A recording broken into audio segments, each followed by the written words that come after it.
আজকে আমরা রাসূলুল্লাহ সাল্লাল্লাহু আলাইহি সাল্লামের ভালোবাসাকে সংকুচিত করে দিয়েছি, আমরা সংকুচিত করে ফেলছি।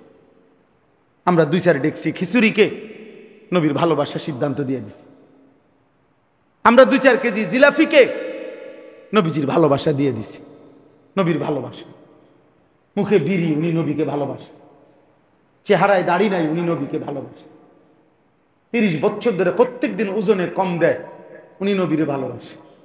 উনি কথায় কথায় গালি দেয়, উনি নবীরে ভালোবাসে। ওনার বিবি আজকে 20 বছর কোনোদিন পর্দা করে না, উনি নবীরে ভালোবাসে। ওনার ঘরে প্রত্যেক দিন রঙিন টেলিভিশন চলে, নাচ গান নর্তকীর ছবি দেখে, বউ বাচ্চা নাতি নাতনি, উনি নবীরে ভালোবাসে। উনি প্রতিদিন ওজনে কম দেয়, উনি নবীরে ভালোবাসে। আচ্ছা, এটার নামই যদি হয় আশিকে রাসূল, এর নাম যদি হয় ভালোবাসা, তো ঠিক আছে, চলেন, অসুবিধা নাই, অসুবিধা নেই। হাসরের ময়দানেই কথা হবে, কথা বোঝেন নাই? হাসরের ময়দানেই ফয়সালা হবে কার মা আছে কার মা নাই। হাসরের ময়দানেই দেখবেন কয় দিনে মাস যায়, 24 দিনে না 30 দিনে, তখনই টের পাবে। আল্লাহ আমাদেরকে হেফাজত করেন, আল্লাহ আমাদেরকে বুঝ দান করেন।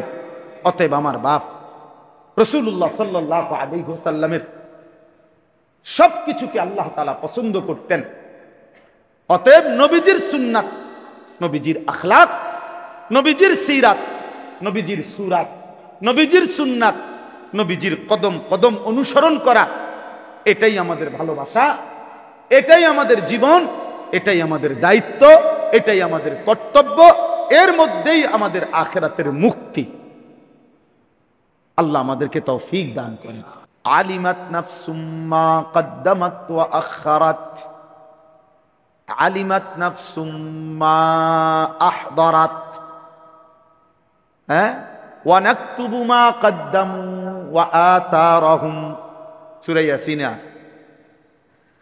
আল্লাহ বলছেন তোমার গুলো লিখবো, তুমি যা রেখে আসছো দুনিয়ায় সেগুলোরও নেকি লিখবো, সেগুলোর নেকি। এই জন্য আমার শায়েখ আল্লামা মুফতি মুশতাকুন নবী সাহেব সবসময় এটা বলে, আমারে বহুদিন বলছে, মাওলানা সারা দেশে ঘুরতে গিয়ে, এই যে বয়ানে যান, সফরে যান, যেখানেই ভালো কাজ দেখবেন কিছু না কিছু দিয়া এটার সাথে অংশীদার হয়ে যাবে। হ্যাঁ, বেটারা নাম দানের কি দরকার, 100 টাকাই দিয়ে দিলেন, 500 টাকাই দিয়ে দিলেন, কেউ হয়তো টের পাইল না, কিন্তু আরশের মালিক তিনি টের পাইছিনি, উনি দেখছিনি। তাহলে এই মসজিদওয়ালারা হয়তো আর কোনোদিন আপনারে মনে রাখবে না, চিনবেও না, কিন্তু যার জন্য দিছেন তিনি ভুলে যাবে কোন দিন, তিনি ভুলে যাবে কোন দিন। তো আর মানসি কি নেকি দেয়, সওয়াব কি মানসি দেয়? সওয়াব ইমাম সাহেব দেয়, ইমাম সাহেবের আব্বাই দেয়। তো তাইলে সওয়াব যিনি দেয় তিনি তো কখনই ভুলে না, তিনি তো ভুলবে না। লা ইয়াদিল্লু রাব্বি ওয়া লা ইয়ানসা, আল্লাহ বলেন আল্লাহ কখনোই পথ হারায় না, আল্লাহ কখনোই ভুলে যায় না। তিনি পথও হারান না, তিনি ভুলেও যান না। কাজে আমার এই 50 টাকা কেউ স্বীকার না করুক, কেউ না জানুক, আরশের গায়ে তো লেখা হয়ে গেছে, মালিকের হিসাবে তো পৌঁছে গেছে। তো আল্লাহ তাআলা নেকি দিতেই থাকবেন। এজন্য প্রত্যেকটা ভালো কাজে অংশগ্রহণ করি। মনে করেন এখানে মাহফিল হয়েছে, আপনি 50 টাকাই দিয়ে দিলেন, ভাই আপনাদের ফান্ডে খরচ করে, আমি আর 50 টাকা দিয়ে আর কি হইব না, অনেক কিছু হবে, অনেক কিছু হবে। লা তাহকিরান্না মিনাল মারুফে শাইআন, নবী সাল্লাল্লাহু আলাইহি সাল্লাম বলেন সামান্য নেক কাজকেও ছোট মনে করো না, ছোট মনে করো, কেননা এই সামান্যটুকুতেও কিয়ামতের দিন তোমার অনেক নেকি হবে। নবীজি উদাহরণ দিয়ে বলছে, যেমন যেমন কোন ব্যক্তি মনে করেন একটু জওয়ান, তো উনি প্রথমে এক বালতি পানি ওই চাপকল থেকে নিচে বা ট্যাপ থেকে নিয়ে পুরাইছে বালতি তার নিজের। ঠিক এই টাইমে আমার পিছনে আরেকজন বয়স্ক লোক আসছে পানি নিতে। এখন আমি খেয়াল করলাম যে উনি একজন বয়স্ক লোক, দুর্বল মানুষ। আল্লাহর নবী বলেন, তুমি যদি তোমার বালতির পানিটা তার বালতিটা পুরাইয়া দাও, তাহলে তার বালতিটা পুড়ে গেল, আর তুমি আরেক বালতি পানি নিয়ে নিলা, কারণ তুমি তো সামর্থ্যবান, তুমি আরেকবার সিটটা নিবা। আল্লাহ রসুল বলেন এই ছোট্ট কাজ, শুধু আমার বালতির থেকে তার বালতিতে আমি পানি দিয়ে দিলাম, আল্লাহ রসুল বলে এটা তোমার আমল নামায় সাদকার সওয়াব হয়ে যায়। এ দেখতে তো সামান্য, কোন অন্ধ ব্যক্তিকে রাস্তা বলে দিলা অথবা রাস্তা পার করে দিলা, সাদাকা, আল্লাহর রাস্তায় সাদাকার সওয়াব। কুল্লু মারুফিন সাদাকা, নবীজি বলছেন প্রত্যেকটা ভালো কাজ সাদাকা। কিয়ামতের দিন যাররা, বিন্দু, ওই বিন্দুটাও তোমার আমলনামায় আসবে। ওয়ালা আসগারা মিন যালিকা ওয়ালা আকবারা ইল্লা ফি কিতাবিন মুবিন। আল্লাহ বলছে ওই যাররারও চাইতে যদি ছোট কিছু হয়, বিন্দুর চাইতেও যদি কিছু হয় ছোট সামান্য, সেটাও আসবে, তার চাইতে বড়টাও তোমার আমলনামায় আসবে। এক মানুষের একটি সুতা, একটা নিঃশ্বাস কোনোদিন আর হারাবে না। এজন্য মানুষের কোনো শেষ নাই, আমাদেরও আর কোনো শেষ নাই। মৃত্যু আছে কিন্তু শেষ নাই। আমাদের মৃত্যু হবে, মৃত্যু মানে শেষ না, মৃত্যু মানে স্থানান্তর, মৃত্যু মানে ইন্তেকাল। ইন্তেকাল মানে এখানে ছিল এখানে রাখছি আর কি, এটারে কি কয় স্থানান্তর। আর মাটির উপরে ছিলাম, আমার মাটির নিচে নিছি, কয়দিন পরে আবার মাটির নিচ থেকে হাসরের ময়দানে উঠাবে, সেখান থেকে আমল নামার জন্য আরো সামনে পাঠানো হবে, সেখান থেকে বিচারের জন্য মিজানের পাল্লার সামনে পাঠানো হবে, সেখান থেকে আল্লাহ তাআলার সামনে পাঠানো হবে, সেখান থেকে ফুলসিরাতের কাছে পাঠানো হবে, সেখান থেকে জান্নাত কিংবা জাহান্নামে পৌঁছানো হবে। জান্নাতে গেলেও চিরস্থায়ী, জাহান্নামে গেলেও চিরস্থায়ী। তো শেষ হলো কোন, বলেন না কেন? শেষ হলো কোথায়? মরে যাওয়া মানে শেষ? শেষ। জান্নাতও চিরস্থায়ী, জাহান্নামও কি? খালিদিনা ফিহা আবাদা। অতএব একটা নিঃশ্বাস পর্যন্ত বিফলে যাবেন, ভালোটাও আসবে হিসাবে, মন্দটাও আসবে। নারী দেখতে দেখতে যেই নিঃশ্বাস পড়ছে, সেই নিঃশ্বাসও বাম কাঁধে মিলবে হিসাব। আল্লাহর কথা শুনতে শুনতে যেই নিঃশ্বাস পড়ছে, সেটাও ডান কাঁধে আমল নামাতে সেই নিঃশ্বাসগুলোরও হিসাব লিখিত। আমিও আপনি ইমা মিন ইমরিইন নাফাতা ইল্লা কুতিবা। আল্লাহর নবী সাল্লাল্লাহু আলাইহি ওয়াসাল্লাম বলেন প্রত্যেকটি নিঃশ্বাস আমল নামায় লেখা হয়। নিঃশ্বাস, নাফাস মানে নিঃশ্বাস, লিখা হয়। ইম্মা ফি তাআতিন ওয়া ইম্মা ফি মাসিয়া। কোন নিঃশ্বাস নেকি হিসাবে লেখা হয়, কোন নিঃশ্বাস গুনাহ হিসাবে লেখা হয়।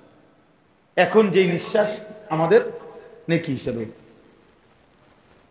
হ্যাঁ, মদের আড্ডায়, জুয়ার আড্ডায়, নাটক সিনেমার আড্ডায়, নেশার আড্ডায় নারীর ছবি দেখতেছে যেই যুবক, যেই পুরুষ, যে নারী বেহায়া বেপর্দা, তো তার প্রতি নিঃশ্বাস গুনাহ হিসাবে বাম কাঁধে। এই জন্য বাপ প্রতি মুহূর্তে এটা ফিকির করবেন ইনশাআল্লাহ, যে আমার দ্বারা যেন বেশি থেকে বেশি নেকি অর্জন। তো আমি যে কথাটা বলতেছিলাম, আল্লাহর কথা মনোযোগ দিয়ে শুনলে পরিবর্তন নসিব হয়। গাফেল মানুষ আজকে 30 বছর ইমাম সাহেব জুমার নামাজে বয়ান করে, আর আমি গান নিচের দিকে দিয়া মোডামি দেখান, আপনি সেক্রেটারি, হ্যাঁ, আপনি সেক্রেটারি লইয়া আপনি বইয়া খায়,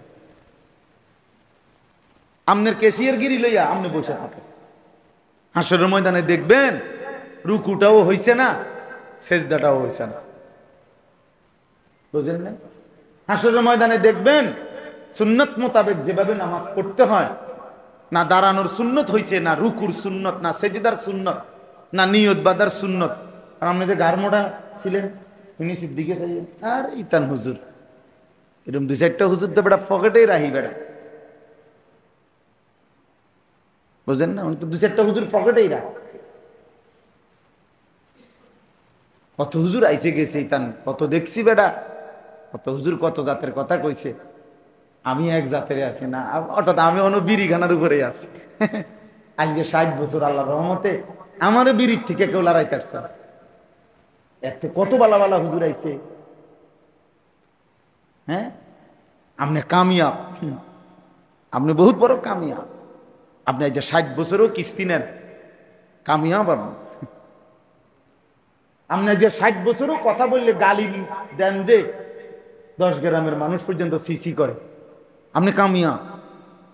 আপনি একটা বেড়ে, আপনি নাফরমানির উপরে মজবুত, হারামের উপরে মজবুত, আল্লাহর অবাধ্যতার উপরে মজবুত। নাউযুবিল্লাহ।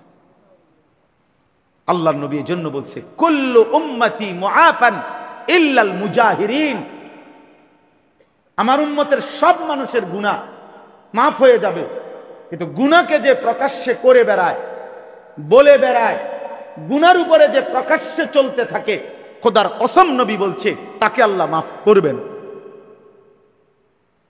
বুঝেন নাই কথা? 30 বছর টাকা সুদ খাও, মুসলমান তুমি? হ্যাঁ, মস্কারি করো। মুসলমান প্রতিদিন সুদ খায়, মুসলমান প্রত্যেকদিন মিথ্যা বলে, মুসলমান প্রতিদিন ওজনে কম দেয়, মুসলমান প্রতিদিন গালি দেয়, মুসলমান প্রতিদিন নাচ গান দেখে, মুসলমান প্রতিদিন ফজরের নামাজ বাদ দেয়, মুসলমানের বউ প্রত্যেকদিন বেপরদা, মুসলমানের ঘরে প্রতিদিন নাচ গান চলবে। তুই কিসের মুসলমান বেটা? তুমি তো গাদ্দার, তুমি তো গাদ্দার, তুমি তো গুনাহগার না, গাদ্দার।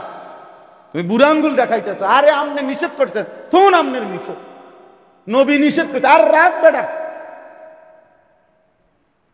রাখ বেটা, দরকার হলে জিলাপি আরো 10 কেজি বাড়াইয়ে দিমু বেটা, বিরিয়ানি আরো 2 ডেক বাড়াইয়া দে বেটা, ব্যস্ত না দরকার 12 ডেক বিরিয়ানি বেহেস্তে, 2 কাতার টাইলস দিছে মসজিদে বেহেস্ত, 4টা ফ্যান দিছে 3,12,000 বেহেস্ত। কারণ জান্নাত তো হইল সর্বসাকুল্যে, জান্নাতের দাম তো হইল 12,000। জান্নাত তো 12,000 টাকার সম্পত্তি, ঠিক না? কি আল্লাহ হেফাজত করে। মানুষ দিয়ে আমি করবো কি?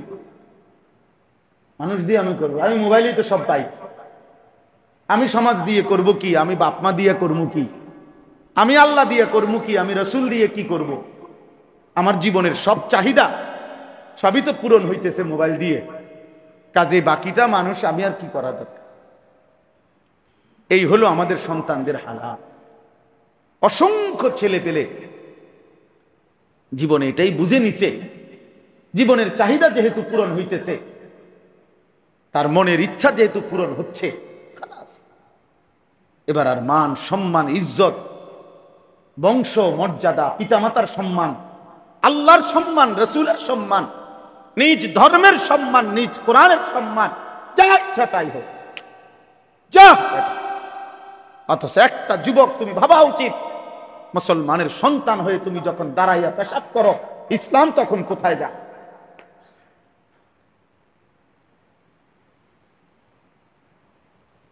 ইসলামের সম্মান তখন কোথায় যায়?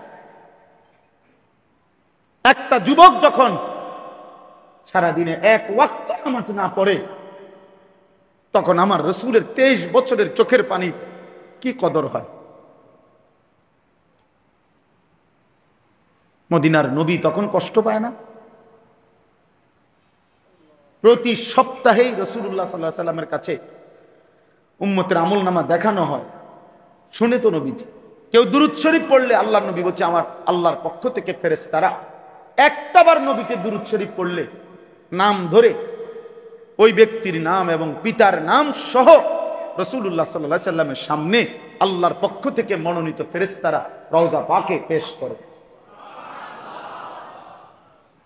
বিইসমিহি ওয়া ইসমি আবিহি, নবী বলেন তার নাম তার বাবার নাম সহ আলী আশরাফের ছেলে আনিসুর রহমান আপনার উপরে একবার দুরূদ শরীফ। পৃথিবীতে কোনো মানুষের সামনে যখন বারবার কারো নাম উচ্চারণ হয়, উনি তাকে না দেখলো 2-4 বছর পরেও যদি কোনোদিন দেখে, আচ্ছা ও আপনার নাম তাইলে আনিসুর রহমান, আমার অনেক লোকে আপনার কথা বলছে, বারবার বলছে, আসলে আমি যদিও আপনাকে দেখি নাই কিন্তু আপনার কথা অনেক শুনছি, এমন বলে না?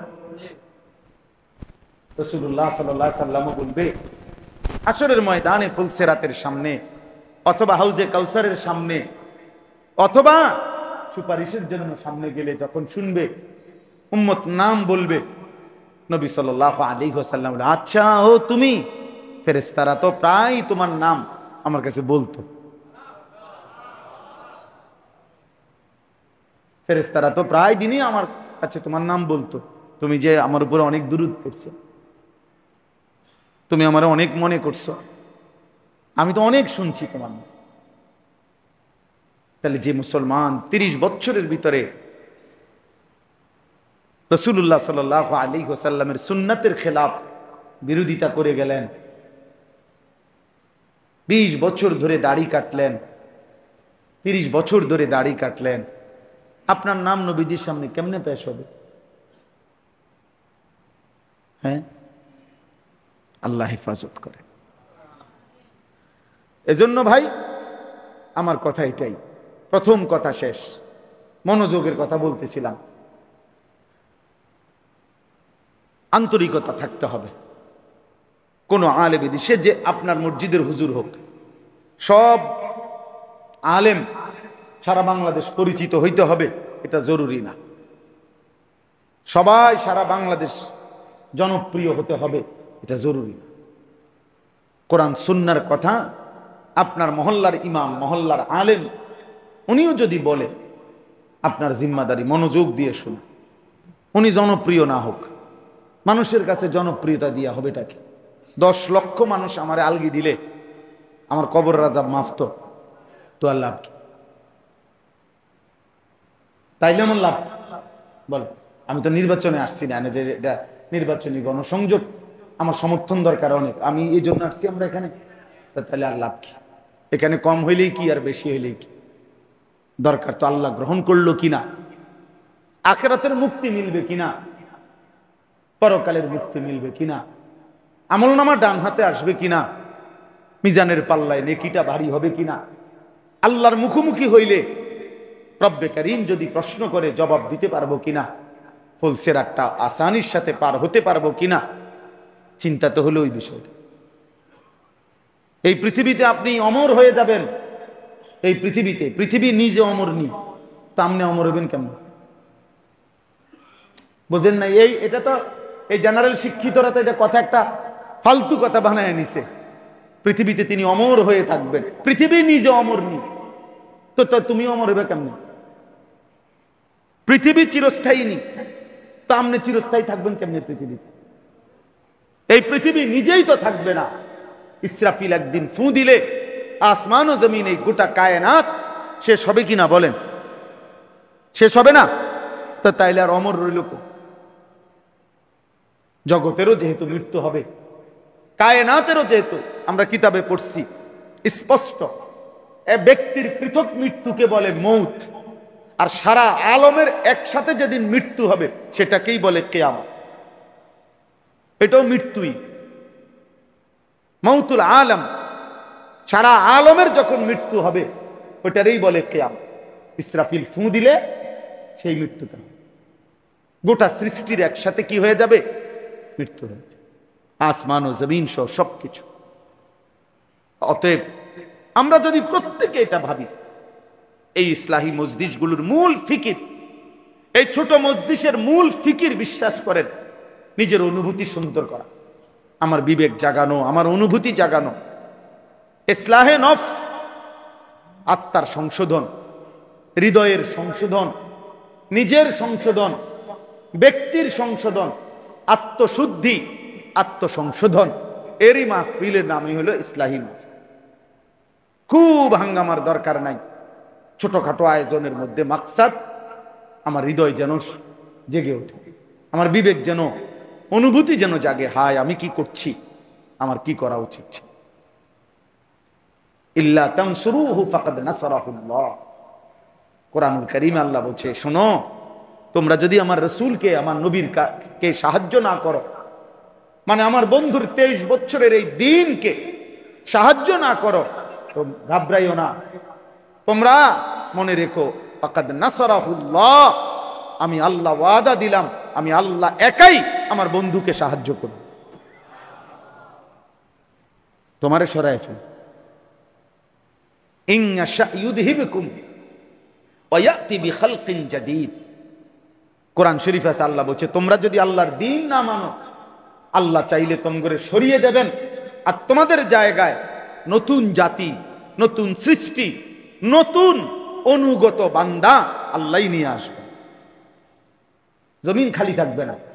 আল্লাহর অনুগত বান্দা, আল্লাহর পছন্দের বান্দা, আল্লাহর প্রিয় বান্দা জমিনে সর্বদাই থাকবে। আমি আমনি কামে না লাগলে আমরা বাদ গেলাম আরই, কিন্তু রবের জন্য, দ্বীনের জন্য, রসুল পাকের ইজ্জত সম্মানের জন্য যে পরিমাণ মর্দে মুজাহিদ দরকার, খোদার কসম আল্লাহ সেটা জমিনে রাখবেই রাখবে। মান ইয়ারতাদ্দা মিনকুম আন দীনিহি ফাসাউফা ইয়াতিল্লাহু বিকওমিন ইউহিব্বুহুম ওয়া ইউহিব্বুনা। আল্লাহ বলছে, হে ঈমানদারগণ, তোমরা সকলেও যদি আমি আল্লাহর দ্বীন থেকে সরে যাও, মুরতাদ, মান ইয়ারতাদ্দা মানে মুরতাদ হয়ে যাও। মুরতাদের শব্দটা শুনছেন না আপনারা? মানে ইসলাম ত্যাগ করা। নাস্তিক মুরতাদ কয় যে, এই মুরতাদ মানে ইসলামকে যে ছেড়ে দিছে।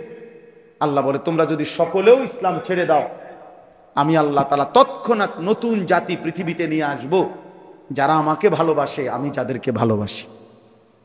প্রিয় বান্দা থাকবেই, পছন্দের বান্দা থাকবেই, আল্লাহর অনুগত বান্দা থাকবেই, আল্লাহর জন্য জীবন জান মান লড়াই করে এমন বান্দা জমিনে থাকবে। মাটির উপরে দেখেন, গাজা, ফিলিস্তিনে মাটির উপরে বংশের শেষ মানুষটা পর্যন্ত শহীদ হয়ে যাচ্ছে, রক্তে জমিন ভেসে গেছে, এক টুকরা রুটির জন্য হাহাকার করছে বাচ্চা। কিন্তু মাটির নিচের যে মুজাহিদরা আল্লাহর সাথে চুক্তি করছে যে জান দেব, ইসলাম ছাড়বো না, সেই মুজাহিদরা এখনো হামাসের গাজার মাটির নিচে এক সেকেন্ডের জন্য ইসরায়েলের ওই কুত্তাদের কাছে মাথা নোয়ায় নাই। এখন বলেন আর আমেরিকা বলেন, সারা পৃথিবীর 200 কোটি মুসলমানকে তারা মূলত ভয় পায় না। ইসরায়েলের সমস্ত তালাশি চেষ্টা ওই মাটির নিচের ওই মুজাহিদ গুলা, ওরা মূলত খুঁজে হ্যাঁ করে আমগরে, ওরা আমগরে কিচ্ছু মনে করেন। আমরা স্লোগান, আমরা চিৎকার, আমরা এই হুঙ্কার কিছু আইসে গেছি না। আমরা 1 কোটি মানুষ স্লোগান দিলেই কি হেদের হলো ওই ওরা মেন পেরেশানি হলো যে মাটির নিচে যে মুজাহিদ যে সিদ্ধান্ত নিছে রবের সাথে, যে রব আপনার জন্য জান দেব। এই জন্য আল্লাহর দ্বীন থাকবেই, কোরআন থাকবেই, নবী সাল্লাল্লাহু আলাইহি ওয়াসাল্লামের সুন্নাহ, নবীজির 23 বছরের মেহনত, নবীর সাধনা, নবীর চোখের পানি আল্লাহ তাআলা বৃথা যেতে দিবে না। দেখার বিষয় হলো আমারে কামে নিল কেন? কাজ তো কেউ না কেউ করবে, কাউরে না কাউরে দিয়া হবে। আমার একজন উস্তাদ ছিলেন হযরত মাওলানা এরশাদুল্লাহ রাহমাতুল্লাহি আলাইহি। আমি যখন ফাজেলে পড়ি তখন হুজুরের কাছে আমি কাফিয়া কিতাব পড়ছিলাম। এই হুজুরে আমগো সব সময়, নোয়াখালীর মানুষ ছিলেন, হুজুর সব সময় বলতো, আমার বহুবার মনে আছে, বহুবার উনি বলতো, রে মনে রাখিস রে, আল্লাহ দ্বীনের কামিয়ান, হুজুরে যেমনি কইতো, আল্লাহ দ্বীনের কামিয়ান আল্লাহ নিব রে, তোরে নিব কিনা এটা হলো দেখার বিষয়, তোরে নিব কিনা এমনি কইতো। বুঝেন না?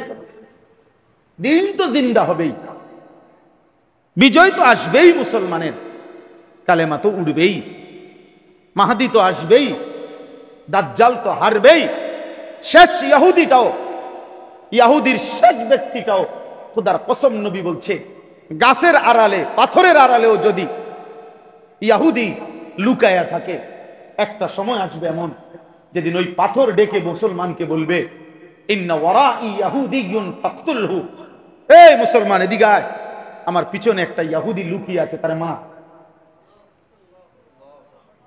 এ হাদিস রাসূলুল্লাহ সাল্লাল্লাহু আলাইহি ওয়াসাল্লামের হাদিস।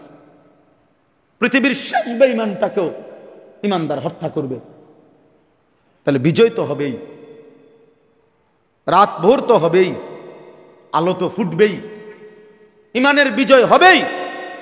কিন্তু দেখার বিষয় হলো যুবক, দেখার বিষয় হলো বাপ, তোমারে নিল কিনা, নাকি তোমারে বেড়ি দেখতে দেখতে কবরে পার করে দিছে, তোমারে নারী দেখতে দেখতে, ছবি দেখতে দেখতে, উলঙ্গ দৃশ্য দিতে দেখতে দেখতে আহা তোমারে কবরে পাঠাই দিছে আল্লাহ, যা নাফরমান তোরে নিলাম।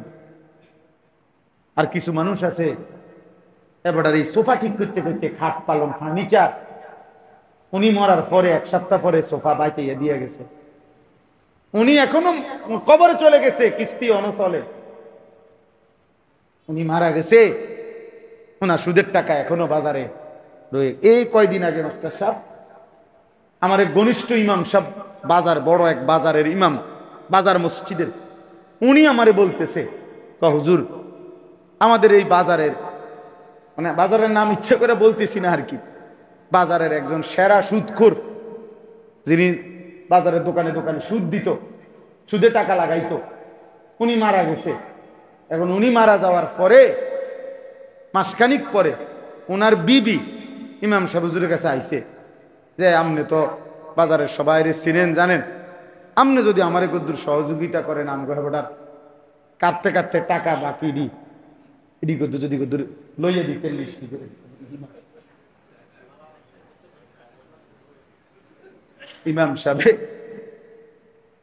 ইমাম সাহেব কয় হুজুর আমি পাগল হয়ে গেলাম, আমার কি কয় বেড়ি কি তা কয়, আমি বেলে আমার মুসল্লিদের সবাই কইতেই বলমি একটা একটা ভাই আমনে তে হেবটা কোনো সুদের টেয়া পাইনি, কদ্দুরটা লেখলাম হিসাবে।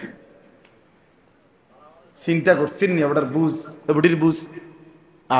নাফরমান মানুষ, তুমি তো কবরে চলে গেলা, সুদের টাকা তো রয়ে গেল, হারামের টাকা তো রয়ে গেল, দুনিয়া তো রয়ে গেল, দুনিয়া তো রয়ে গেল। এবার কি হবে তোমার কবরে, কি হবে তোমার আখিরাত? কাল্লা সাউফা তা'লামুন সুম্মা কাল্লা সাউফা তা'লামুন। আল্লাহ বলে বান্দা আমি কবরে তোমাকে জানাবো। আবার বলছে বান্দা, আবারও বলছি আমি কিন্তু আখিরাতেও আবার জানাবো। একবার কবরে জানাবো বান্দা করেছিলে কি, উচিত ছিল কি, আবার তোমারে আখিরাতেও আমি জানিয়ে দেব করেছিলে কি, উচিত ছিল কি, সব আমি জানাবো। আল্লাহ বলেন আমি একটা একটা করে জানিয়ে দেব। তুমি তো গুনে ভুলে গেছো, আমি গুনে গুনে রেখেছি, আমি একটা একটা করে গুনেছি, এক বিন্দু বিন্দু করে গুনে রেখেছি। আল্লাহ আমাদেরকে হেফাজত করে। দয়া করে ঘুরে ফিরে একই কথা। 10 বছর ফরদাবাদ বাজারে জুমার নামাজ পড়াইছি যখন, তখনও যেই কথা আজও একই। আরো যদি 10 বছর বলার সুযোগ হয় তো একই কথা, আখিরাত। ঘুরে ফিরে কি, ঘুরে ফিরে কবর, ঘুরে ফিরে মৃত্যু, ঘুরে ফিরে হাসরের মাঠ, ঘুরে ফিরে আমাদের বক্তব্য এটাই, পরকাল, ফেরিওয়ালা আমার মাল একটাই, আখিরাত। আখিরাতেই ফেরিওয়ালা। আল্লাহ আমাদেরকে হেফাজত করেন। তাহলে এবার দেখেন, ছোট্ট ছোট্ট যেই 10টা আয়াত করছি, অল্প সময় এই আয়াতগুলোর তর্জমা শুনে। এখানে আল্লাহ তাআলা প্রথমে 3টা কসম করছেন, 3টি কসম করে একটি কথা বলছেন। একটা কথা বলার জন্য 3টা কসম করছে। তাফসীরের মধ্যে আছে আল্লাহ তাআলা যখন কোনো বস্তুর কসম করে, স্বাভাবিকভাবে কসম করা হয় কোনো কথাকে মজবুত করার জন্য, যেটা আমরাও বলে থাকি। মানুষ আমরা কসম করি না, অর্থ কি, মানে আমায় যে কথাটা বলতেছি, যে দাবিটা, এটা যেন একটু কি হয়, মজবুত হয়। তো এমনিতে আল্লাহ তাআলার কথা এমনিতেই শতভাগ সঠিক, এমনিতেই আল্লাহর কথা মজবুত। এমনিতেই আল্লাহর কথা দৃঢ়, আল্লাহর কথার চাইতে অধিক সত্য কারো কথা হতে পারে? কিন্তু এরপরেও আল্লাহ বড় মায়া করে দয়া করে আল্লাহ বলতেছে, বান্দা ঠিক আছে, তবুও আমি তোমার কলিজার মধ্যে যেন বসে কথাটা, এই জন্য আমি তোমাদের নিয়মের দিকে খেয়াল রাখা আমি আল্লাহ তাআলা যাও অতিরিক্ত আরো কসম করেও আমিও বললাম, যদিও আমি আল্লাহ কসম ছাড়া বললেই চলতো, কিন্তু তোমার দিলে যেন বসে এই জন্য আমি কসম করে বলছি। এইভাবে আল্লাহ তাআলা কোথাও 3টা কসম করছে, কোথাও একটা কথা বলার জন্য 4টা কসম করছে। কোরআন শরীফের একটা সূরা আছে ওয়াশ-শামসি ওয়া দুহাহা, এই সূরার মধ্যে আল্লাহ তাআলা একটা কথা বলার জন্য 14টা কসম, 14 বার কসম করছে, 14টা কসম, 14টা কসম। এভাবে কোরআনুল কারীমের মধ্যে অসংখ্য কসম আছে। তো এই কসমের দ্বারা আল্লাহ যে কথাটা বলে, যেটার কসম করছে, আল্লাহ বিভিন্ন আল্লাহর সৃষ্টির বিভিন্ন কিছু ব্যাপারে, মানুষ, ইনসান, আল্লাহর কোন সৃষ্টি, মাখলুকের কোন বিষয়ে আল্লাহ কসম করছে, বিভিন্ন সময় বিভিন্নটার নাম। তো আল্লাহ তাআলা তাফসীরের মধ্যে লিখছে, আল্লাহ যে বিষয়ের কসম করে এটার 2টা বিষয়, হয় এই বিষয়ে আগের থেকে কোনো বিশেষত্ব আছে যার কারণে আল্লাহ ওইটার কসম করছে, আর অথবা আল্লাহ কসম করার কারণে ওইটার দাম, ওইটার বিশেষত্ব, মর্যাদা বেড়ে গেছে। বুঝাইতে পারলাম নি কথা? তো আল্লাহ তাআলা এখানে প্রথম কসম করছেন, লা উকসিমু বিহাদাল বালাদ। ওই যে সূরার নাম কি বলছিলাম? বালাদ। তো এই সূরার আল্লাহ বলেন, আমি আল্লাহ নবীজিকে বলতেছে, বন্ধু আমি কসম করছি এই মক্কা নগরীর কসম। এখানে এই বালাদ বলতে শহর, নগর বলতে মক্কা নগরীকে বোঝানো হয়েছে। হাদাল বালাদ, এই মক্কা নগরীর কসম করছি। কোন নগরীর কসম? এখন প্রশ্ন হলো, নবীজি যেন মহব্বত করে, আমাদের নবী যেন আল্লাহকে জিজ্ঞেস করছে, মাওলা মক্কা নগরীর কসম করলেন কেন? বুঝেন নাই কথা? আল্লাহ তাআলা যে উত্তরটা দিছে এটা বহুতই মহব্বতের উত্তর, বহুত ভালোবাসার উত্তর। মোহাম্মদ হামদে খুদা বাস, খুদা মদহে আফরি মুস্তফা বাস, মোহাম্মদ আস্তুমি খাহম খুদারা, খুদায়া আস্তু হুব্বে মুস্তফারা। কবি বলেন, আল্লাহর প্রশংসায় আমাদের নবী মুহাম্মদ একা যা বলেছে তাই যথেষ্ট, আর নবী মুহাম্মদের প্রশংসায় আমার আল্লাহ একাই যা বলছে তাই যথেষ্ট। মোহাম্মদ হামদে খুদা বাস। বাস মানে কি? সারছে বাস, এইটারে কয়ের বাস, যথেষ্ট, বাস বাস। খুদা মদহে আফরি মুস্তফা বাস, আল্লাহর প্রশংসায় মুহাম্মদই যথেষ্ট, মুহাম্মদের প্রশংসায় আল্লাহই যথেষ্ট। তো এই গোটা সৃষ্টি আল্লাহর নবীকে যে পরিমাণ ভালোবাসে, তার চাইতে হাজার লক্ষ কোটি গুণ বেশি রব্বে করিম তার বন্ধুকে ভালোবাসে। এইটা এখানে উত্তর দিছে আল্লাহ। নবী যেন জিজ্ঞেস করছে, মাওলা মক্কা নগরীর কসম করলেন কেন? আল্লাহ বলেন, ওয়া আনতা হিল্লুম বিহাদাল বালাদ। কেন কসম করছি বন্ধু জানেন? এই মক্কা নগরীতে যে আপনি থাকেন। ওয়া আনতা হিল্লুম বিহাদাল বালাদ, এই নগরীতে আপনি বসবাস করেন। এটা তো সেই মক্কা নগরী যে মাটিতে আপনি জন্মগ্রহণ করেছেন। গত 53 বছর, 63 বছর হায়াতের 53 বছর এই মাটিতেই বেড়ে উঠছেন আপনি। আপনার শৈশব, আপনার কৈশোর, আপনার যৌবন, আপনার হায়াতের লম্বা 53 বছর যে মাটির গলিতে গলিতে, যেই জমিনের গলিতে গলিতে কেটেছে বন্ধু, আমি রব্বুল আলামিন আলো বাতাস, আমি রব্বুল আলামিন এই মাটির প্রতিটা বিন্দুকেই ভালোবাসি। আপনি আছেন বলে ওয়া আনতা হিল্লুম বিহাদাল বালাদ। প্রিয় বাপ, প্রিয় নওজোয়ান, সবার কাছে এটা একটা জরুরি কথা। আল্লাহ তাআলা বলছে, আমি বন্ধুকে শুধু ভালোবাসি না, বন্ধু আমার যে মাটিতে জন্ম নিছে আমি সেই মাটিকেও ভালোবাসি। বন্ধু আমার যে শহরে জন্ম নিছে আমি সেই শহরের নামকেও ভালোবাসি, সেই শহরের বাতাসকেও ভালোবাসি, সব ভালোবাসি, সব ভালোবাসি, সব পছন্দ করি। এজন্য কোরআনুল কারীমের মধ্যে আছে, আল্লাহ তাআলা বলছে ওয়াদ-দুহা ওয়াল-লাইলি ইদা সাজা।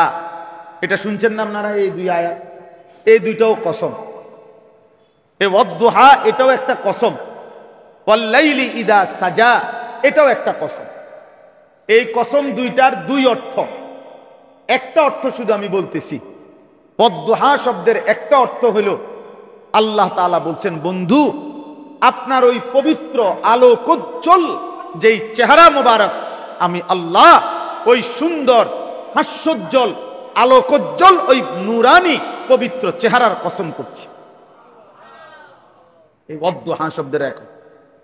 আর ওয়াল-লাইলি ইদা সাজা এই দ্বিতীয় অংশটার অর্থ হইল অন্ধকার অমাবস্যার কালো রাত যেরকম একদম কালো, আপনার এই সুন্দর চেহারার সাথে আপনার পবিত্র মাথা মুবারকের মধ্যে যে ঘন কালো চুল, এটাও বড় সুন্দর, বড় আকর্ষণীয়। আমি আল্লাহ আপনার ওই সুন্দর আলোকোজ্জ্বল চেহারার সাথে ঘন কালো ওই চুলেরও কসম করলাম। ওয়াল-লাইলি ইদা সাজা। এজন্য বন্ধু, নবী সাল্লাল্লাহু আলাইহি ওয়াসাল্লামের সরাসরি চেহারা মুবারকের কসম আল্লাহ করেছে। সেই চেহারা মালিকের কতটা প্রিয় বলেন না কেন? নবীজির পবিত্র কালো চুলের কসম কে করেছে? তো সেই চুল আল্লাহর কতটা প্রিয়। এবার আপনারা ইনসাফ করে বলেন, নবীজির ওই চেহারা মোবারক কসম আল্লাহর, যে চেহারা আল্লাহ ভালোবাসে, যে চেহারা আল্লাহর বড় পছন্দের, খোদার কসম সেই চেহারা তো ছিল দাড়িওয়ালা চেহারা। সেই চেহারা তো দাড়িওয়ালা চেহারা। রব যে চেহারার কসম করছে, রব যে চেহারা ভালোবাসছে, তো সেই চেহারা তো দাড়িওয়ালা চেহারা। অতএব দাড়িবিহীন ওই চেহারা দিয়ে রবের সামনেই দাঁড়াবেন কেমনে? মদিনার রসুলের সামনেই দাঁড়াবেন বলে, কেমনে দাঁড়াবেন? আপনাদের বিবেক দিয়ে আপনি ভাইবেন। 2 নম্বর, কিশোর যুবক ছেলে, তোমাদেরকে বলি বা, নবী সাল্লাল্লাহু আলাইহি সাল্লামের পবিত্র ওই চুল আল্লাহ তাআলার কাছে সেটাও তো বহুত প্রিয় ছিল। আর নিঃসন্দেহে এই ডান দিকে বাম দিকে এবং সামনে এই বিশ্রী যেই ফ্যাশনেবল চুল, আল্লাহর কসম এটা নবীজির চুল না। নবীর চুল মোবারক এমন ছিল না, সাহাবায়ে কেরামের চুল এরকম ছিল না। গত 1450 বছরের ভিতরে মুসলমানের ইতিহাসে কোন ইমানদার, কোন মুত্তাকি, কোন ভদ্র, কোন দিনদার, কোন সেজদাওয়ালা কোন মুসলমানের চুল এমন ছিল না। অতএব নিঃসন্দেহে এই চুল বিকৃত চুল। এই তোমরা যারা এই চুল, এই ঝাঁকড়া চুল, ডান দিকে বড়, বাম দিকে বড়, সামনের দিকে বড়, পেছন ছাড়া, পিছনের চুল বড় হলে সেটা রাসূলুল্লাহ সাল্লাল্লাহু আলাইহি ওয়াসাল্লামের চুল, বাবরি চুল। কিন্তু বাকি 3 দিক, সামনের দিক, ডান দিক, বাম দিক, এই 3 দিকের এই ফ্যাশনেবল চুল, এটা মুহাম্মদ আরবি সাল্লাল্লাহু আলাইহি সাল্লামের চুল মুবারক এমন ছিল না। কোন সাহাবীর চুল এমন ছিল না। কোন আউলিয়া, কোন পীর, কোন মাশায়েখ, কোন বুজুর্গ, কোন উলামা, কোন মুহাদ্দিসিন, মুফাসসিরিন, ইমাম, খতিব, দিনদার, মুত্তাকি, এমনকি তোমার বাবা দাদা মুসলমান যারা তোমার পূর্বপুরুষ ছিল তাদের চুল এমন ছিল না। অতএব তুমি এটা কোত্থেকে আনলা? এটা তোমারে দিছে যারা, ওরা কাফের, ওরা বেঈমান, বেঈমান, বেঈমান, বেঈমান। ওটা ইহুদির চুল, ওটা খ্রিস্টানের চুল, ওটা হিন্দুর চুল, ওইটা বৌদ্ধের চুল, ওইটা নাস্তিকের চুল, ওইটা মুরতাদের চুল, ওইটা এমনও ব্যক্তির চুল হইতে পারে যার জন্মের ঠিক নাই, বংশের ঠিক নাই। তালাশ করো, তুমি খুঁজা দেখো, তুমি যার মতো চুল রাখছো ওইতের, তোমারে বলি নাই, সাবধান বলছি আমি, হইতের যাত্রার থেকে নিচো মডেল, ওইতের গিয়া দেখো বংশ আছে।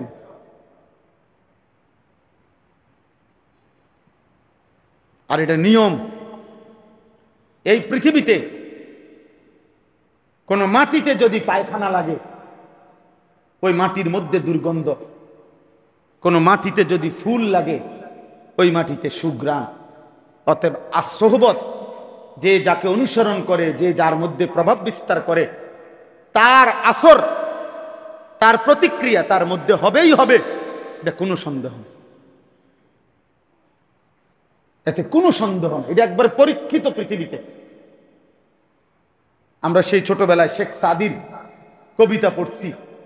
শেখ সাদি রহমতুল্লাহর কবিতার মধ্যে আছে যে মাটির উপরে একটা গোলাপ ফুলের গাছ ছিল, ফুলের গাছটা মরে গেছে, এখন মাটির মধ্যে হাত লাগাইয়া দেখতেছে মাটির মধ্যেই ফুলের গ্রান, গোলাপ ফুলের।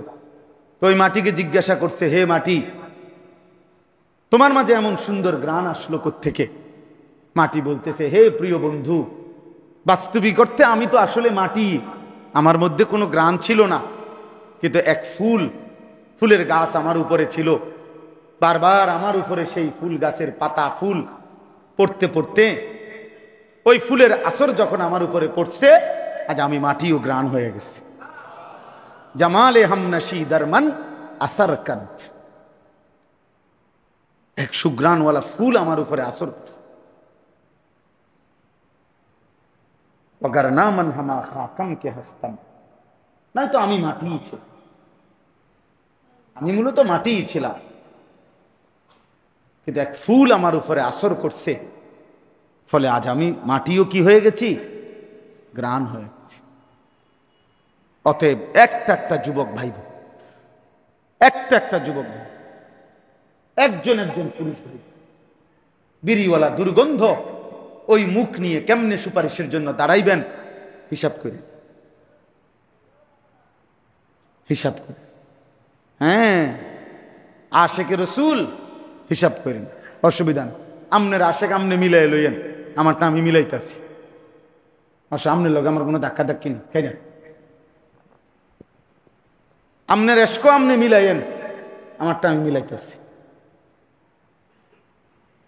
আশ্চর্য হবেন আশেক কাকে বলে, এশক কাকে বলে। পৃথিবীর সমস্ত কিতাবে আছে আরবি, এটা একটা আরবি শব্দ। এশক এটা আরবি শব্দ কিনা, আশেক আরবি শব্দ। এশক বলা হয় তাজাউজু হাদ্দিল মাহাব্বা, অভিধানের কথা, ডিকশনারির কথা, আরবি অর্থ হলো ভালোবাসার সীমা অতিক্রম করে।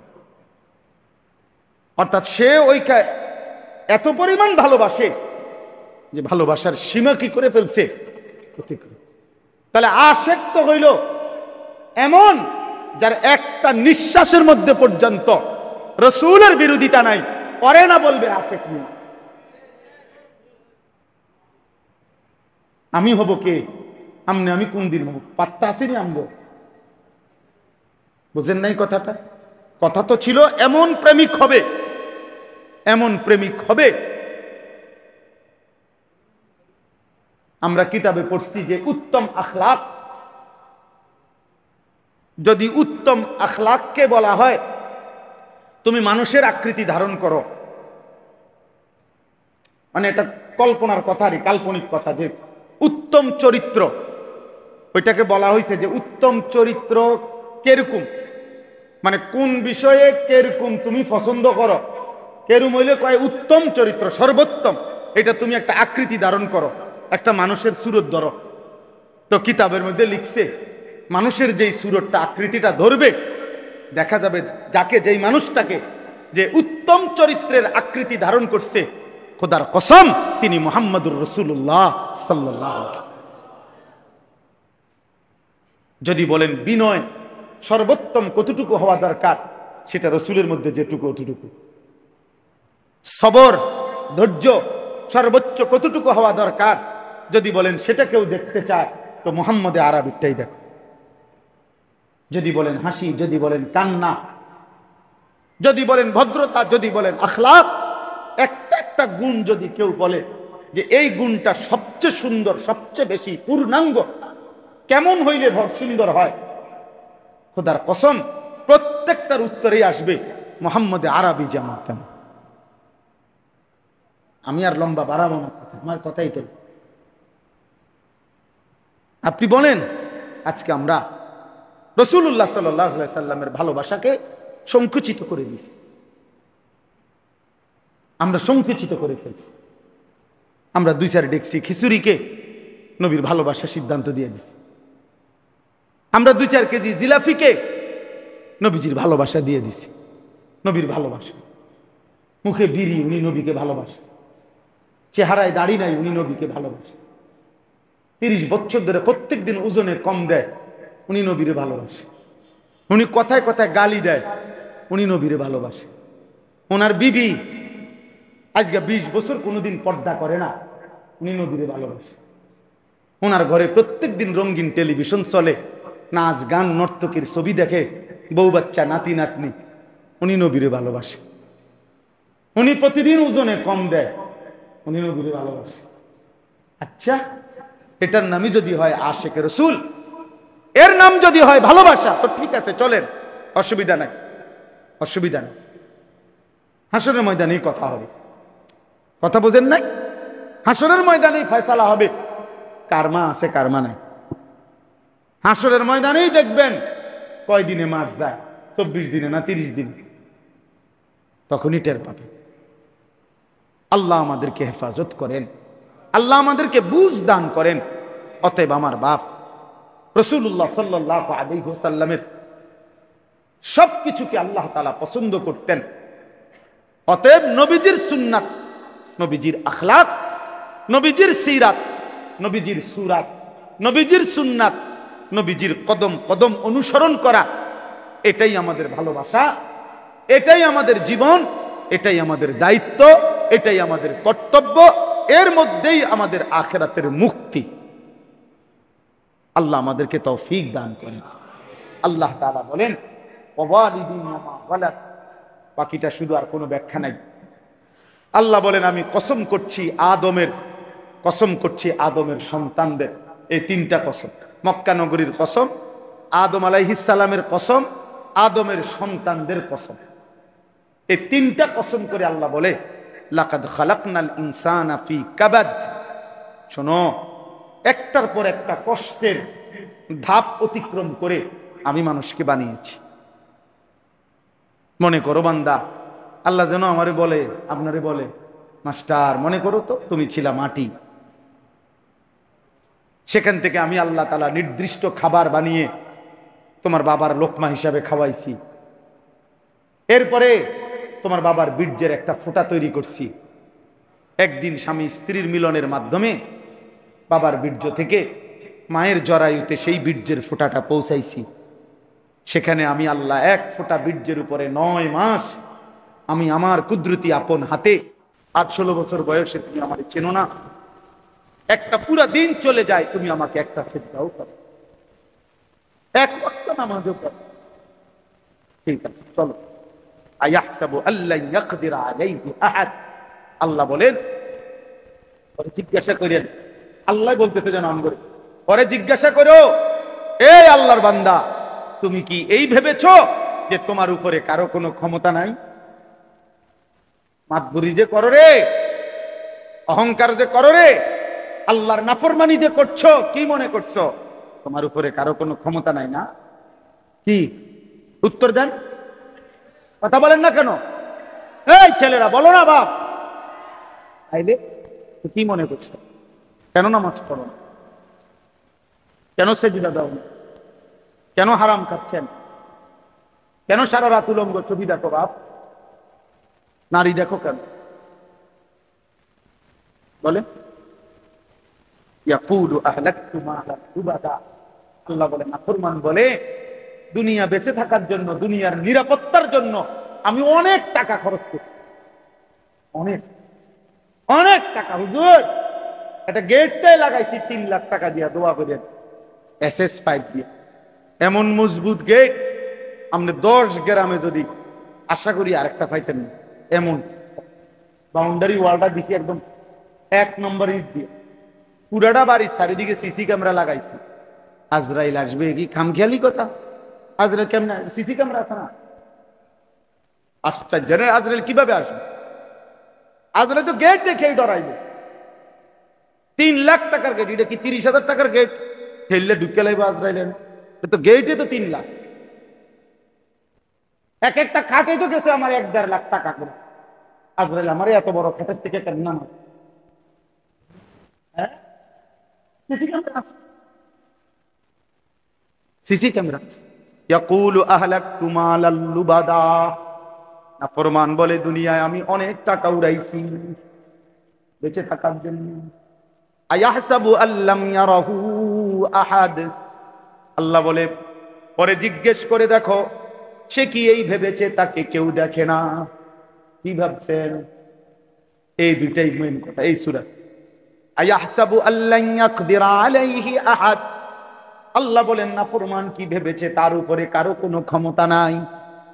আর আল্লাহ বলেন নাফরমান কি ভেবেছে তাকে কেউ দেখে না।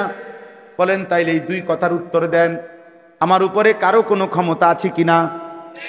আমাকে কেউ 24 ঘন্টা দেখে কিনা? রাতে দেখে কিনা?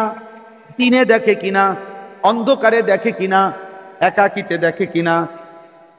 খালাস, হিসাব করেন।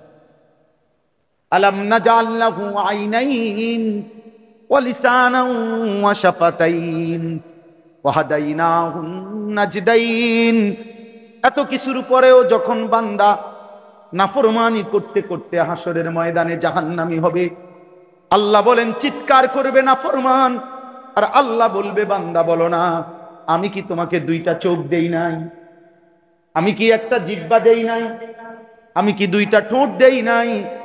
আমি কি তোমাকে আলো অন্ধকার সত্য মিথ্যা জায়েজ না জায়েজ হালাল হারাম কি আমি বলে দেই নাই? দিছিল কিনা?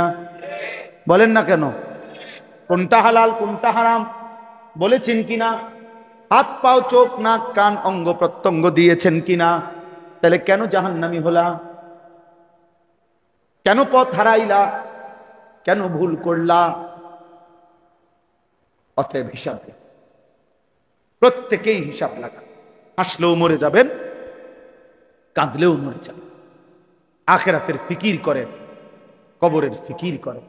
আল্লাহ তাআলা আমাদেরকে তৌফিক দান করেন। রাসূলুল্লাহ সাল্লাল্লাহু আলাইহি ওয়াসাল্লামের সুন্নাতের উপরে জীবন কাটাবার সিদ্ধান্ত নেবেন। বলেন ইনশাআল্লাহ। উলামায়ে কেরামের সাথে সম্পর্ক গড়বেন, দ্বীন শিখবেন।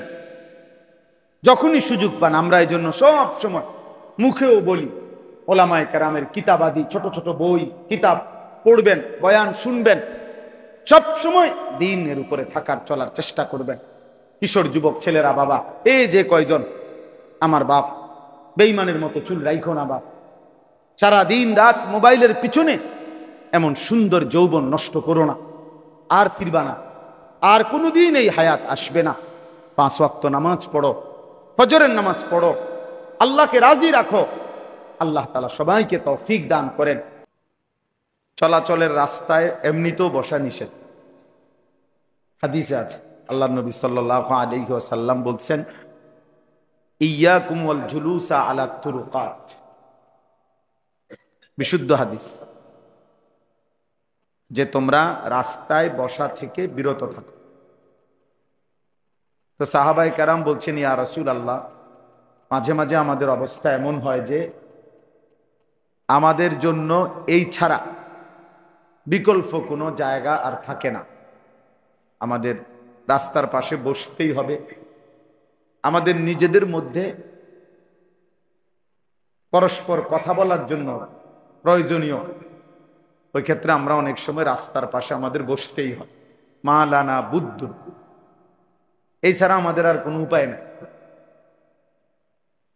আল্লাহর নবী সাল্লাল্লাহু আলাইহি ওয়াসাল্লাম বলেন, যদি রাস্তাতেই বসতে হয় রাস্তার পাশে, তাহলে রাস্তার হক আদায় করবে। ফাআতু তরিকা হাক্কাহু, রাস্তাকে তার হক আদায় করো। তো সাহাবীরা জিজ্ঞেস করছে যে রাস্তার হক কি? তো নবীজি সাল্লাল্লাহু আলাইহি ওয়াসাল্লাম উত্তর দিছে, এক নম্বর হলো গদ্দুল বাসার, চোখ নামিয়ে রাখা। রাস্তায় মানুষ তো চলাফেরা করতেছে, তো সেখানে তো নারীও চলাফেরা করবে, এই জন্য চোখ নামিয়ে রাখা, ভিন নারীর দিকে না তাকানো। কাফুল আদা, দুই নম্বর, এই যে আমার কথাটা কেউ শুনলো না, আপনাদের ওলামা পরিষদ কার আয়োজন, ওনারা কই, আপনারা ঠিক করে দেন। এই যে হেরা ঢুকতে পারতেছে না, দরজার জায়গা ছেড়ে দিতে হবে। কেউ দায়িত্ব পালন না করলে তো এটা কেমনে হলো?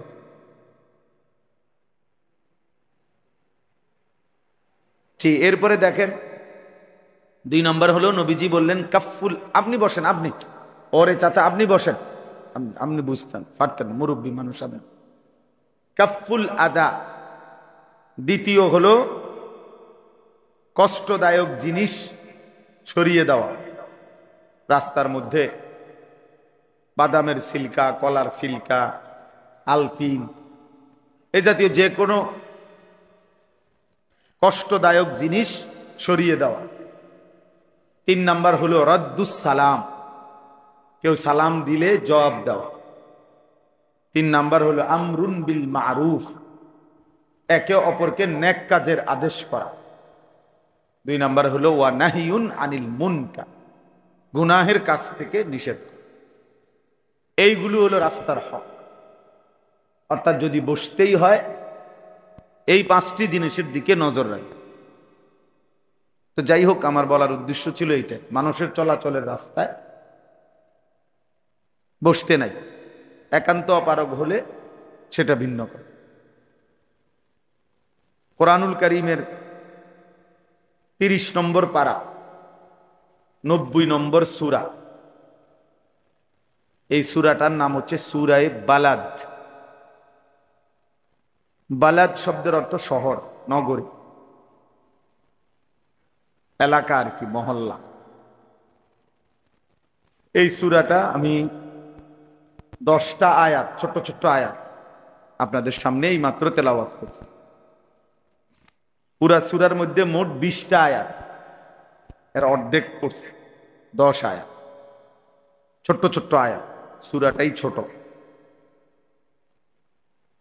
এই 10টা আয়াতের তর্জমা এবং তার সাথে সংক্ষিপ্ত সামান্য কিছু কথা আমরা আরজ করতে চাই। আল্লাহ তাআলা আমাদেরকে তৌফিক দান। মনোযোগের জন্য এই হাতে ধরা যতগুলো মোবাইল, এগুলো বন্ধ করে ফেলতে। এই মোবাইল হাতে ধরে ভিডিও বা রেকর্ড করা নিষেধ আমার পক্ষে। এই জন্য একজনও আর মোবাইল হাতে ধরে ভিডিও বা রেকর্ড করা যাবে না, এটা ওর নামা। এরপরে ভালো না লাগলে আপনি চলে গেলে ভালো, আর নয়তো আমি আপনার উঠাই দেব সসম্মান। এই জন্য দয়া করে আর এটা করা যাবে। এমনি শুনে, চেহারার দিকে তাকাইয়া মনোযোগ দিয়ে শুনে, গুরুত্ব দিলেও অল্প কতক্ষণ, গুরুত্ব না দিলেও অল্প কতক্ষণ, মনোযোগ দিলেও সামান্য একটু সময়, মনোযোগ না দিলেও সামান্য একটু। কাজে এটুকু সময় যদি আমরা আন্তরিকতা নিয়ে আল্লাহর কথা শুনি, বরকত হবে। কোরআনুল কারীমের থেকে উপকৃত হওয়ার জন্য এই দুই জিনিস বাধ্যতামূলক, ইস্তিমা, ইনসাত। আল্লাহ তাআলা একটা বাধ্যতামূলক বলছে, দুইটা জিনিস তোমাকে করতেই হবে। এক নাম্বার হলো ফাসতামিউ, মনোযোগ দিয়ে শোনো। আরেকটা হলো ওয়া আনসিতু, চুপ থাকো। কোরআন শরীফের আদেশ। আল্লাহ বলছে এই দুইটা জিনিস যদি তুমি ঠিক করো, তুমি মনোযোগ দিবা, চুপ থাকবা, আমি আল্লাহ তোমার উপরে রহমত বর্ষণ, লাআল্লাকুম তুরহামুন, অবশ্যই তোমাদের উপরে রহমত বর্ষিত। এই দুই শর্তের ভিত্তিতে তুমি এই দুইটা বুঝাই দিবা, যে মানে তুমি মনোযোগ দিয়ে শুনছো এবং চুপ থেকে শুনছো, আমি আল্লাহ তাআলা ওয়াদা দিলাম আমি তোমার উপরে রহমত বর্ষিত। এখন প্রশ্ন হলো, রহমত বর্ষণ করবে মানে কি? রহমত বলতে কি দিবে এখানে? আগের চাইতে ভাত বেশি খাইতে পারবে, ঠিক না? আগের থেকে ঘুম যেতে পারবে বেশি, এইটা না। তাফসীরের মধ্যে লিখছে, অর্থাৎ আল্লাহ তাআলা বলেন আমি তোমাকে রহমত বর্ষণ করব, মানে আমার এই কোরআনের কথা অনুপাতে আমল করার তৌফিক দান করব। ওই যে তুমি মনোযোগ দিয়ে শুনছো, ওই যে তুমি চুপ থেকে শুনছো, এর বরকতে আমি আল্লাহই তোমাকে আমার দিন মানার, কোরআন মানার, আমল করার যোগ্যতা দিয়ে দাও, তৌফিক দাও। হাদিসের মধ্যে আছে, নবী সাল্লাল্লাহু আলাইহি ওয়াসাল্লাম বলছেন, আল্লাহ তাআলা যার কল্যাণ চায়, আল্লাহ যার নিজে, আল্লাহ যার খায়ের কল্যাণ চায়, আল্লাহ যার ভালো চায়, আল্লাহ যাকে ভালো করতে চায়, জান্নাত দিতে চায়, তো ইউওয়াফিকুহু লিআমালিন সালিহিন ক্বাবলাল মাউত। নবীজি বলেন আল্লাহই তাকে মৃত্যুর পূর্বে নেক আমলের তৌফিক দিয়ে থাকেন, দিয়ে থাকেন। এই জন্য আল্লাহ তাআলার কাছ থেকে পাওয়া, এর জন্য আমার আন্তরিকতা জরুরি, আমার আগ্রহ জরুরি। কোরআনুল কারীমের মধ্যে আছে ওয়াহদি ইলাইহি মান ইউনীব। আল্লাহ তাআলা বলেন আমার যে বান্দা আমার দিকে ঝুঁকে আসে, মানে একটু এগিয়ে আসে, একটু ঝুঁকে, আমি তাকে তার চাইতে বেশি এগিয়ে হেদায়েত দিয়ে দিই। তুমি আসবা যদ্দূর, আমি আসবো তার চাইতে বেশি, আমি তার চাইতে বেশি আসবো। বাকি কত হইল? তুমি ঝুঁকতে হবে, তোমার একটু হইলো আগ্রহ আমি দেখতে হবে, তোমার মন, তুমি তাকায় রয়েছে হেদিকে, আমি আল্লাহ ডাকি এদিকে, হ্যাঁ, এরপরেও তোমারে আমি ইমান আমলের সুযোগ দিতে হবে। কেন এত ঠেকা ঠেকলাম কেন? বুঝেন নাই কথা? এতটা কেন ঠেকলাম? বুঝেন নাই? এই জন্য এটা জরুরি। বান্দা যখন আল্লাহর দিকে একটু ঝুঁকে আসে, তো আল্লাহ তাআলা তার চাইতে বেশি রহমত নিয়ে এগিয়ে আসে। হাদিসে নবীজি এটার ব্যাখ্যা দিছে, হাদিসে কুদসি আল্লাহ তাআলাই বলছেন, তুমি বান্দা আমার দিকে আসো 1 বিঘত, আমি আসবো 1 হাত। তুমি আসবে 1 হাত, আমি আসবো 2 হাত। তুমি আসবে হাঁটতে হাঁটতে, আমি আসবো দৌড়তে দৌড়তে। হাদিসে কুদসিতে আরো আছে, ইয়াবনা আদম কুম ইলাইয়া আমশি ইলাইক। আল্লাহ বলেন হে বনি আদম, তুমি আমার জন্য দাঁড়াও, আমি তোমার জন্য হাঁটবো। ওয়ামশি ইলাইয়া উহারবিলু ইলাইকা, তুমি আমার জন্য হাঁটো, আমি তোমার জন্য দৌড়ব। মানে তুমি আসবে যেদূর, আমি আসবো তদ্দূর। আমি বেশি, আমি বেশি আসবে।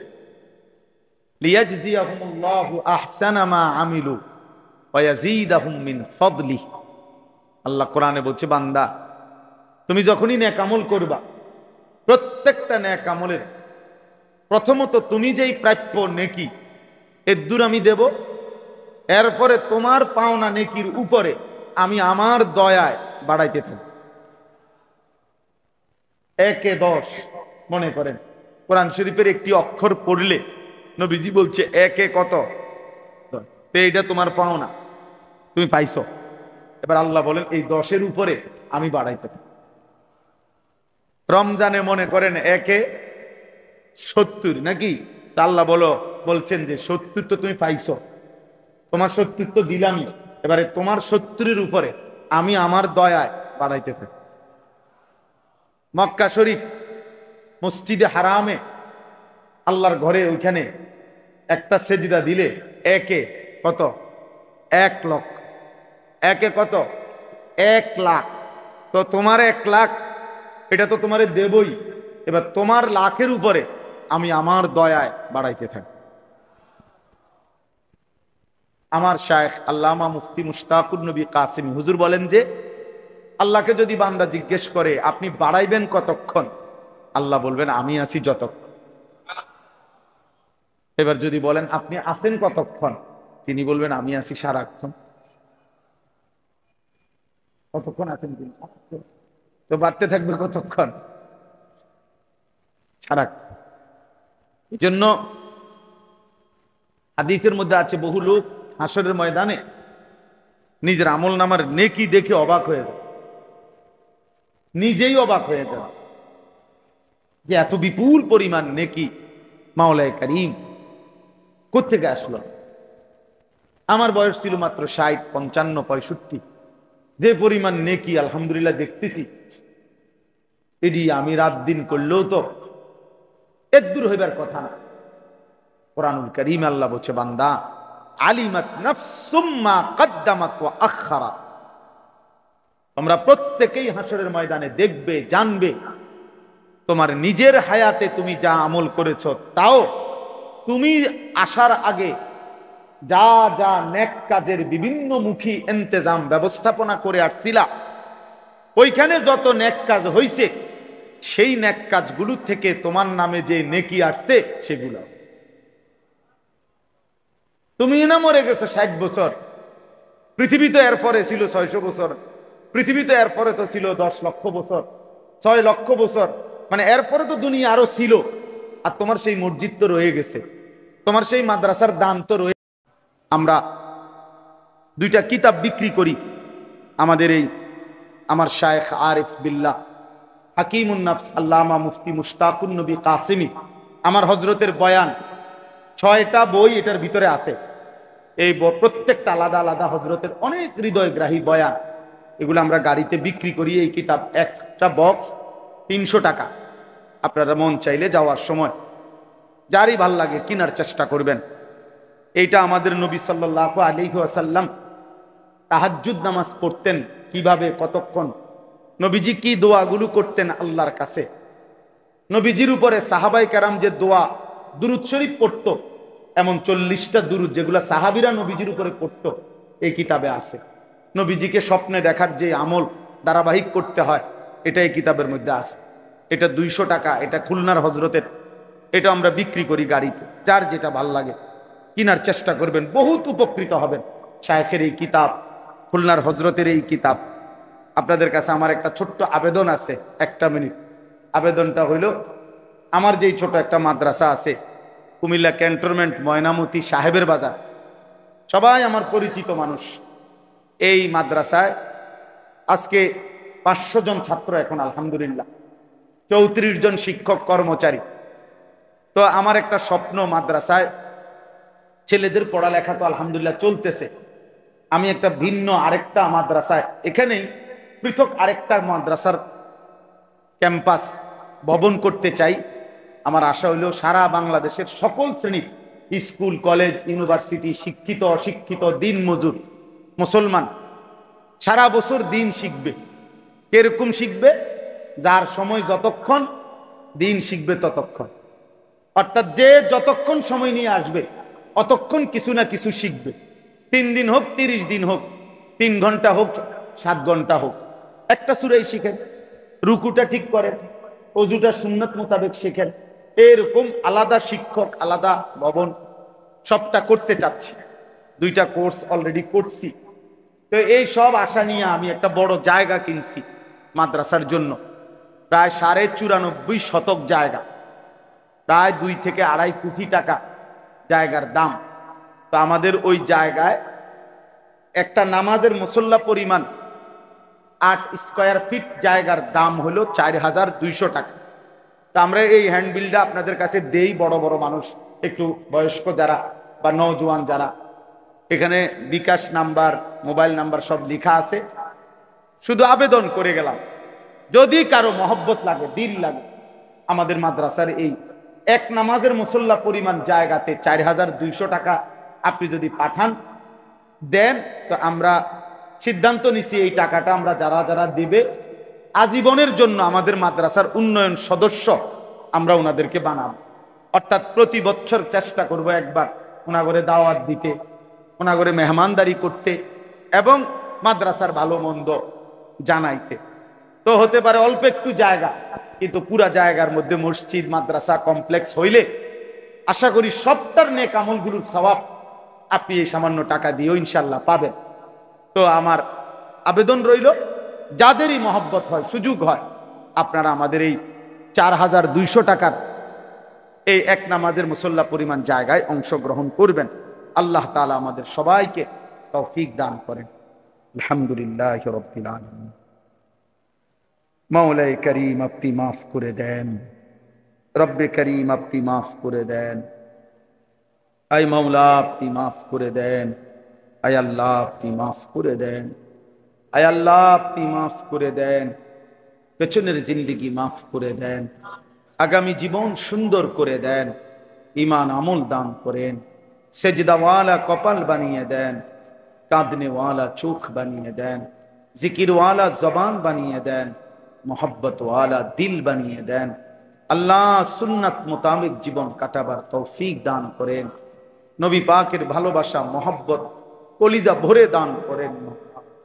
রসুলে পাকের অনুসরণ ইত্তেবা করার তৌফিক দান করেন।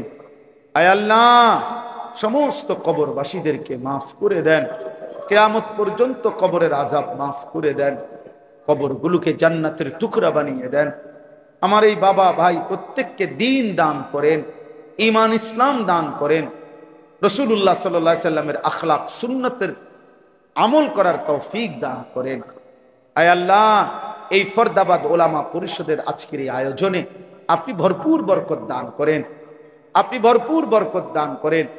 যাদের ভালোবাসা সহযোগিতায় আল্লাহ এই মজলিস কায়েম হয়েছে প্রত্যেককে উত্তম বিনিময় দান করেন। অসুস্থ বিমারি যারা শিফা করে দেন, কামাই রুজিতে হালাল বরকত দান করেন। আল্লাহ এই মসজিদ খানা কবুল করে নেন। এই মসজিদের ইমাম, খতিব, মুয়াজ্জিন, কমিটি, মুসল্লি, জনগণ সকলকে মাফ করে দেন। আল্লাহ সকলকে কবুল আর মঞ্জুর করে দেন। আয় আল্লাহ এই গ্রামের সাথে বছরের পর বছর আমার সম্পর্ক মাওলা, শুধু আপনার ভালোবাসাতেই এই সম্পর্ক মাওলা। আল্লাহ আমাদের এই সম্পর্ক, এই মহব্বত আপনার সন্তুষ্টির জন্যই শুধু কবুল করে নেন। আয় আল্লাহ আপনি কবুল করে নেন, আপনি মাফ করে দেন, প্রত্যেকের নেক মাকসাদ পূরণ করে দেন। অসুস্থ বিমারি যারা শিফা করে দেন, কামাই রুজিতে হালাল বরকত দান করেন। প্রবাসী বিদেশের জমিনে যারা সহি সালামতে নিরাপদে রাখেন, আমার দেশকে নিরাপদ করে দেন। একজন ইনসাফগার শাসক আমাদেরকে দান করেন মাওলা। আর কোন জালেমের হাতে তুলে দিয়েন না মাওলা, আর জালেমের হাতে দিয়েন না মাওলা। জুলুম থেকে বাঁচায়েন মাওলা। ইজ্জত নিয়ে, দ্বীন নিয়ে, সেজদা দিয়ে, কোরআন নিয়ে বাঁচতে চাই মাওলা। আল্লাহ আপনি তৌফিক দান করেন। সারা পৃথিবীর মজলুম মুসলমানদেরকে রেহাই দিয়ে দেন।